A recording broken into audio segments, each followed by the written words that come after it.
آندھی. ایک ہندو کا لیکچر میں نے سنا جو نظر لگتی ہے نا, نظر, اس کے خلاف بیان کر رہا تھا. وہ لاکھوں کا مجمع بیٹھا ہوا ہے, جو موٹیویشنل اسپیکر ہوتے ہیں نا, تو وہ جو اسپیکر تھے موٹیویشنل,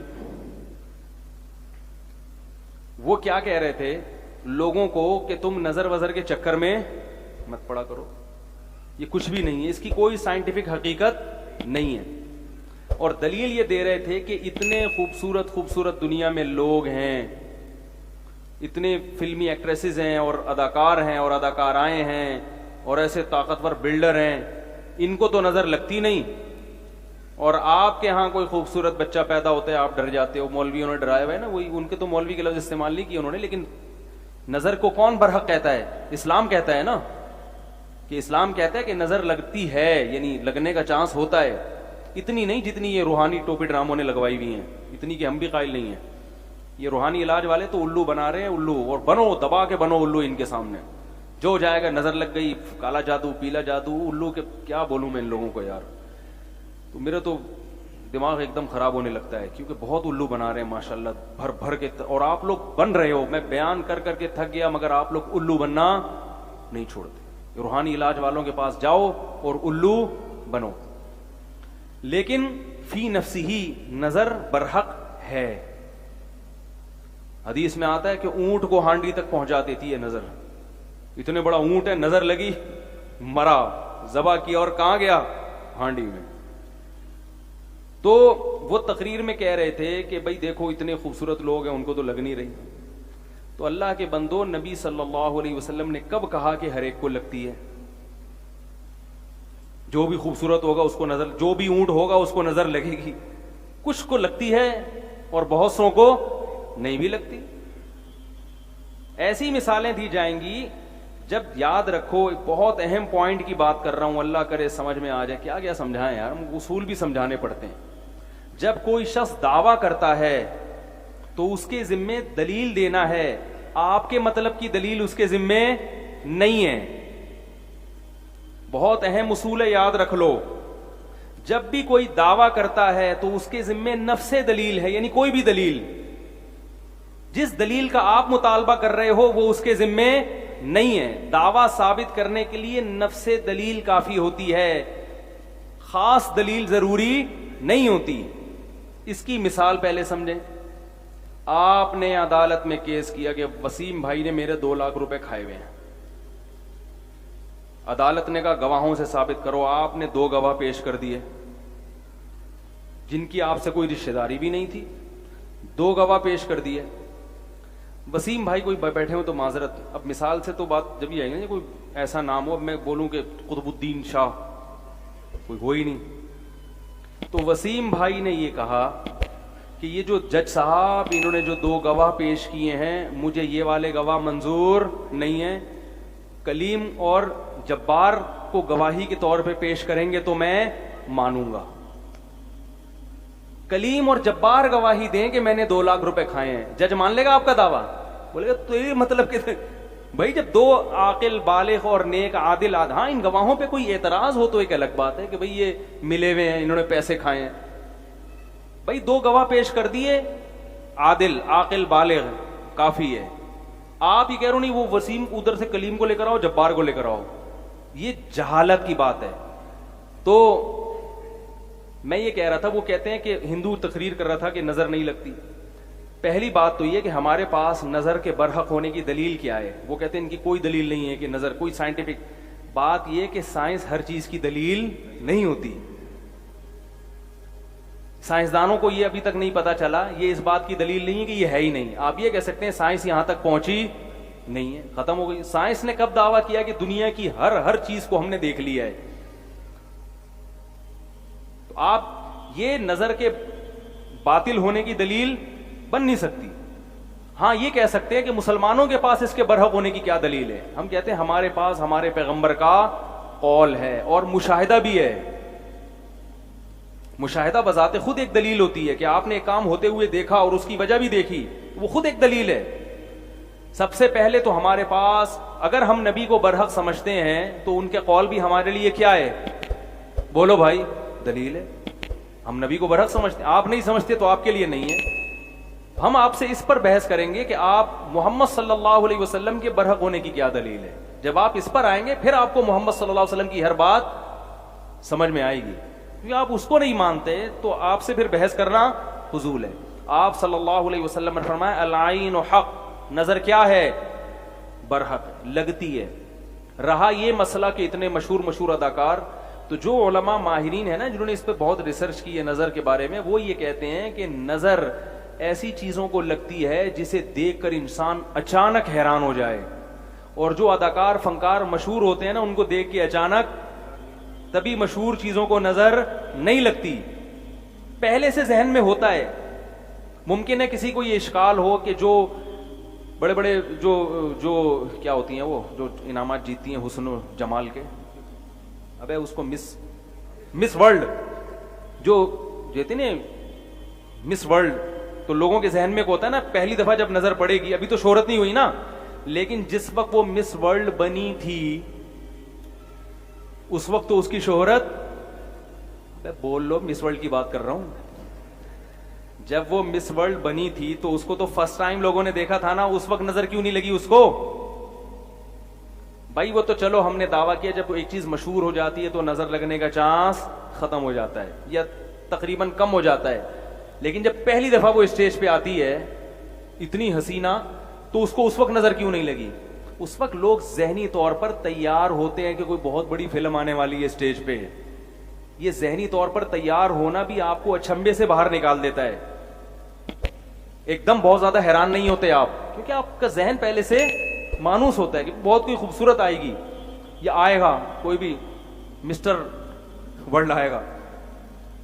نظر عام طور پر ایسی چیزوں کو لگتی ہے جہاں توقع کے بغیر ایک دم, جیسے میں کہتا ہوں نا کہ بھائی مالدار آدمی کو نظر نہیں لگتی, ہاں جو سائیکل سے ایک دم بلڈنگ پہ آ گیا, لینڈ کروزر پہ آ گیا, اس کو نظر لگنے کا چانس بہت زیادہ ہو. آپ سائیکل چلا رہے تھے اور کچرا چن رہے تھے, اچانک آپ کا کاروبار ترقی کیا اور 2-3 مہینے میں سوٹ موٹ ٹائی وائی لگا کے لینڈ کروزر میں جا رہے ہیں, ایسی صورت میں نظر لگنے کا چانس. اس لیے یہاں شریعت یہ آپ کو کہتی ہے کہ اپنی نعمت لوگوں کے سامنے ایک دم بولو بھائی, مطلب آہستہ آہستہ.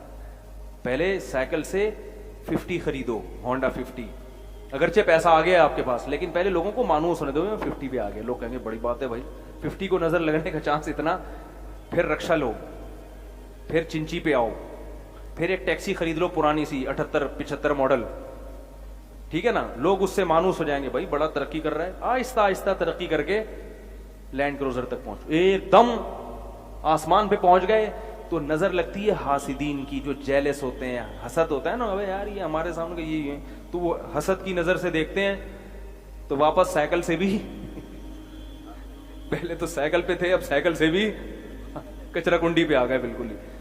تو ایک دم جھونپڑی میں رہتے تھے, ایک دم پلازا بنا لیا, تو وہاں خطرہ ہوتا ہے کہ بھائی یا ایک دم کوئی آپ کو اللہ نے خوبصورت بنا دیا, یا کوئی بچہ پیدا ہوا اچانک بہت ہی خوبصورت, جو عام طور پہ اس قسم کے بچے مارکیٹ میں شارٹ ہوتے ہیں, تو جیسے یوسف علیہ السلام تھے, یا ایسا کوئی بچہ بہت خوبصورت پیدا ہو گیا. عام نارمل بچوں کو کچھ بھی نہیں ہوتا, وہ آپ کو بہت اچھے لگ رہے ہوتے ہیں, محلے والوں کو پوچھو وہ گئے ایسا ہی ہے, ماں باپ کو تو اپنا ہر بچہ بہت پیارا لگ رہا ہوتا ہے نا. بعض دفعہ اپنی نظر بھی انسان کو لگتی ہے, علماء نے بیان کیا ہے, اپنی بھی لگ جاتی ہے. ایک دم بہت ہی کوئی فلٹر بن گئے تو آپ خود ہی جو ہے نا اپنے آپ کو دیکھ دیکھ کے اترا رہا ہے. تو ایسی صورت میں ایک تو حاسدین سے احتیاط کرنی چاہیے, دوسرا کوئی بھی چیز جب دیکھیں تو ماشاء اللہ کہنا چاہیے, اللہ کی حمد و ثنا کرنی چاہیے. میں نے خود سنا ہے بہت لوگوں سے, قربانی کے جانوروں کو نظر لگی ہے, ایک دم اتنا خوبصورت بیل لے آئے ہٹا کٹا, لوگ بھی حیران, اڑے یہ تو گدے کی بھی گدا بھی نہیں کبھی خرید سکا تھا, کیا لے آیا وہ. اس کو جب اسٹائل سے چلایا نظر لگی اور دھڑام سے اسی وقت گرا. صحابی کو نظر لگ گئی تھی اسی طرح سے, بہت خوبصورت جسم تھا ان کا, وہ کپڑے اتار کے نہا رہے تھے, کسی نے جب ان کو دیکھا دھڑام سے اسی وقت نیچے گر گئے وہ. تو ہاں اگر کوئی بیچارہ اندر سے ایکس رے نکلا ہوا ہے اس کا, وہ کپڑے اتار کے نہائے تو دوسروں کی نظریں اتر جائیں گی خود بخود. یہ جو لڑکے آتے ہیں نا میرے پاس, حضرت مجھے نظر, میں نے کہا آپ کو نظر لگنے کا کوئی چانس نہیں ہے, آپ نظر کے خاتمے کے لیے, آپ کی جو چانپیں, جو جب آپ قمیض اتارتے ہیں کیونکہ گٹکے اور پان نے نظر کا کانسیپٹ ہی کیا کر دیا ہے، ختم. گٹکے والے کو نظر نہیں لگتی، اتنے گٹکے کھا رہے ہیں اور پتہ نہیں کیا کیا ہو رہا ہے، تو ظاہر ہے صحتیں ہی نہیں ہے، تو نظر کے چانس ختم ہو گئے. تو جب بھی کسی کو دیکھیں، کوئی اچھی چیز ہو، خوبصورت چیز ہو، ایک دم کوئی پرکشش ہو، تو کیا کہنا ہے بھائی؟ ماشاء اللہ. ماشاء اللہ کا مطلب جو اللہ نے چاہا، یعنی یہ تو اللہ نے چاہا ہے تو اللہ نے ایسی، یہ اللہ کا کمال ہے، اس کا کمال نہیں ہے. تو جب اللہ کی طرف نسبت کر دی جاتی ہے تو نظر لگنے کا امکان کم ہو جاتا ہے. نظر سے حفاظت کا طریقہ، نظر لگنے سے بچنے کے لیے کون کون سی حفاظتی تدبیریں اختیار کرنی چاہیے؟ بھائی ایک تو رات کو دعاؤں کا اہتمام کرنا چاہیے. سورہ فلق، سورہ ناس 3 دفعہ پڑھ کے اپنے اوپر دم کریں. ایسے سورہ فلق پڑھیں، سورہ ناس پڑھیں، پھونک مارا پوری باڈی پہ، یعنی ہاتھ پہ پھونک مارا، پورے جسم پہ پھیر لیا. اسی طرح اعوذ بکلمات اللہ التامہ من کل شیطان وہامہ ومن کل عین لامہ، یہ دعا پڑھنی چاہیے صبح و شام. 3 دفعہ پڑھ لیں، 5 دفعہ پڑھ لیں. اور جو چھوٹے بچے ہیں ان کو پڑھ کے بھی دم کر دیں. حدیث میں آتا ہے نبی صلی اللہ علیہ وسلم حضرت حسن حسین پر یہ رقیہ کیا کرتے تھے اس طرح سے.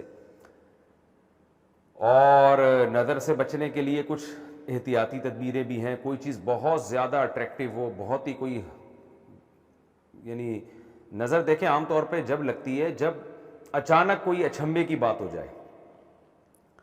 جیسے آپ سائیکل پہ تھے، اچانک کروڑوں روپے آپ کے پاس آ گئے اور آپ کی بلڈنگیں بن رہی ہیں، تو ایک دم سے جو ہے نا جو کام ہوتا ہے تو لوگ پھر اس پہ نظر لگنے کا خطرہ ہوتا ہے. تو اپنی چیز کو آہستہ آہستہ ایکسپوز کیا جائے، آہستہ آہستہ لایا جائے.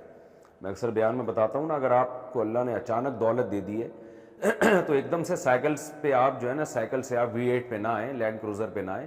سائیکل سے آپ تھوڑا رکشے پہ آ جائیں، رکشے سے تھوڑا سا آپ کوئی چھوٹی موٹی کار لے لیں، چھوٹی موٹی کار سے تھوڑا سا اور اوپر جائیں. پھر ہوتے ہوتے ہوتے ہوتے تھوڑا لوگ اس سے مانوس ہو جائیں گے. ایک دم جب انسان کے پاس کوئی چیز آتی ہے تو لوگوں کی آنکھیں کھلی کی کھلی رہ جاتی ہیں، یار یہ کیا ہو گیا، لوگوں کو حسد ہونا شروع ہو جاتا ہے.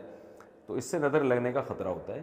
تو جیسے یعقوب علیہ السلام کے جو 11 بیٹے تھے نا، ان کو یعقوب علیہ السلام نے کہا کہ مصر کے ایک دروازے سے داخل نہ ہونا جب شہر میں جاؤ گے، کیونکہ لمبے چوڑے ماشاءاللہ خوبصورت جوان بیٹے تھے. تو ظاہر ہے نظر لگنے کا خطرہ تھا. لوگ دیکھیں گے یار یہ اتنے خوبصورت بیٹے ایک باپ کے، کون خوش قسمت باپ ہے.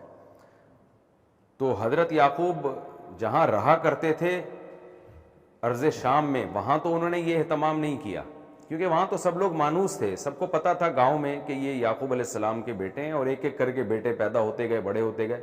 تو وہاں نظر لگنے کا خطرہ نہیں تھا. مصر میں خطرہ یہ تھا نا کہ ایک دم 11 بیٹے جوان خوبصورت جب ایک دروازے سے داخل ہوں گے، ایک آ رہا ہے، پھر دوسرا آ رہا ہے، پھر تیسرا اس کے پیچھے، چوتھا اس کے پیچھے، لوگ بولیں گے کون ہے بھائی یہ؟ سب بتائیں گے بھائی یہ بھائی ہیں، یہ سب سگے بھائی ہیں. تو ایسے موقع پہ خطرہ ہوتا ہے. اس لیے یعقوب علیہ السلام نے کیا کہا؟ بھائی ایک دروازے سے داخل نہ ہو، 2-4 ادھر سے چلے جائیں، 2-4 ادھر سے چلے جائیں، 2-4 اس دروازے سے چلے جائیں. تو اس سے ہمیں پتہ چلتا ہے کہ اچانک جب آپ کو کوئی چیز ملتی ہے یا کوئی اچھمبے کی بات ہو جائے تو اس میں نظر کا خطرہ زیادہ ہوتا ہے. تو اس کو آہستہ آہستہ ایکسپوز کرنا چاہیے. اور سب سے بڑی بات یہ ہے کہ ماشاء اللہ لا حول ولا قوت الا باللہ، اس دعا کا اہتمام کرنا چاہیے. جب بھی کوئی چیز، جب بھی آپ کسی کی تعریف کریں تو بولیں ماشاء اللہ، جو اللہ نے چاہا. یعنی اصل تو قابل تعریف اللہ کی ذات ہے. کوئی بچہ بہت خوبصورت ہے تو بھئی اللہ کی تعریف کریں، ماشاء اللہ کہنا چاہیے. کوئی گاڑی بہت اچھی دیکھیں. تو یہ کچھ احادیث میں طریقے ہیں نظر سے بچنے کے. باقی اس بارے میں وہمی بننا جائز نہیں ہے. آج کل تو لوگوں نے رکشوں کے پیچھے کالے چپل لٹکائے ہوئے ہیں کہ نظر نہ لگ جائے. تو ٹرک کو نظر لگی تھی تو رکشہ بنا تھا نا. وہ رکشے کو بیچارے کو کیا نظر لگے گی؟ حلیم کی دیگ والا غریب آدمی بیچارہ وہ نظر سے بچنے کا اہتمام کر رہا ہوتا ہے. ٹھیک ہے اس کے لیے تو یہی بہت بڑا بزنس ہے، لیکن عام لوگوں کی نظر میں تو یہ بہت بڑا بزنس نہیں ہوتا نا. اس نے بھی جوتے لٹکائے ہوئے ہوتے ہیں عجیب سے. تو خام خواہ میں یہ وہم کی بات ہے. تو دعاؤں کا اہتمام کر لیں صبح شام، کافی ہے. اور کوئی بہت ہی زیادہ کوئی ایک چیز نمایاں ہونے والی ہو تو اس میں تھوڑا اہتمام کر لیا جائے. اور اہم بات یہ بھی ہے کہ اپنی چیزوں کو ہر شخص کے سامنے نمایاں نہ کیا جائے. آپ کو اللہ نے کوئی بڑی بڑی نعمتیں دی ہیں تو ہر آدمی کے سامنے اس کو بہت زیادہ کھل کے بیان نہ کریں. تو ہر شخص آپ کی نعمتوں کا سن کے خوش نہیں ہوتا. بہت سے لوگ حسد کا شکار ہو جاتے ہیں. تو ہر آدمی کا ظرف اتنا بڑا نہیں ہوتا کہ آپ اس کے سامنے اپنی نعمتیں کھل کے بیان کر رہے ہیں اور وہ دل سے گہرائیوں سے خوش ہو رہا ہے. جیلسی کا شکار ہو جاتے ہیں لوگ, حسد کا شکار ہو جاتے ہیں. تو ہر آدمی کے سامنے ایسی نعمتوں کو بیان نہیں کرنا چاہیے. اور بعض دفعہ انسان کو اپنی نظر خود بھی لگ جاتی ہے, خود بھی بہت اترانا شروع کر دیتا ہے, تو اس کا بھی خیال کرنا چاہیے. اللہ کا شکر ادا کرنا چاہیے, اترانا نہیں چاہیے. کوئی نعمت ملی ہے بھائی اللہ نے دی ہے, اللہ چاہے تو چھین بھی سکتا ہے, اس لیے اترانے کی ضرورت نہیں ہے. جب یہ کنڈیشن رہتی ہے انسان کی تو پھر نظر لگنے کا خطرہ انشاءاللہ کم ہو جاتا ہے.